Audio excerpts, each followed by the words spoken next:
Sebuah pohon besar yang telah berusia puluhan tahun tumbang di Desa Penaga Rayek, Murebo, Aceh Barat.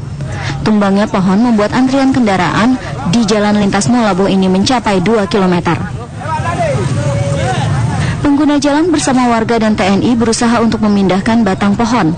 Namun, batang pohon baru bisa dipindahkan setelah tim Basarnas tiba dengan alat berat. Angin kencang. Gimana kondisi jalan? Sementara udah lancar, Pak.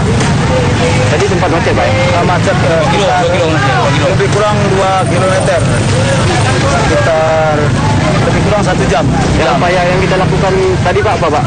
Kita antisipasi pemuda kerjasama antara pemuda pula. Tumbangnya pohon besar diduga karena diterjang angin kencang beserta hujan deras yang melanda wilayah ini. Pohon akhirnya berhasil disingkirkan dari jalan, namun warga diminta harus waspada melintasi kawasan ini karena banyaknya pohon yang sudah tua. Dari Kabupaten Aceh Barat, Khaidir Azhar, TV One mengabarkan.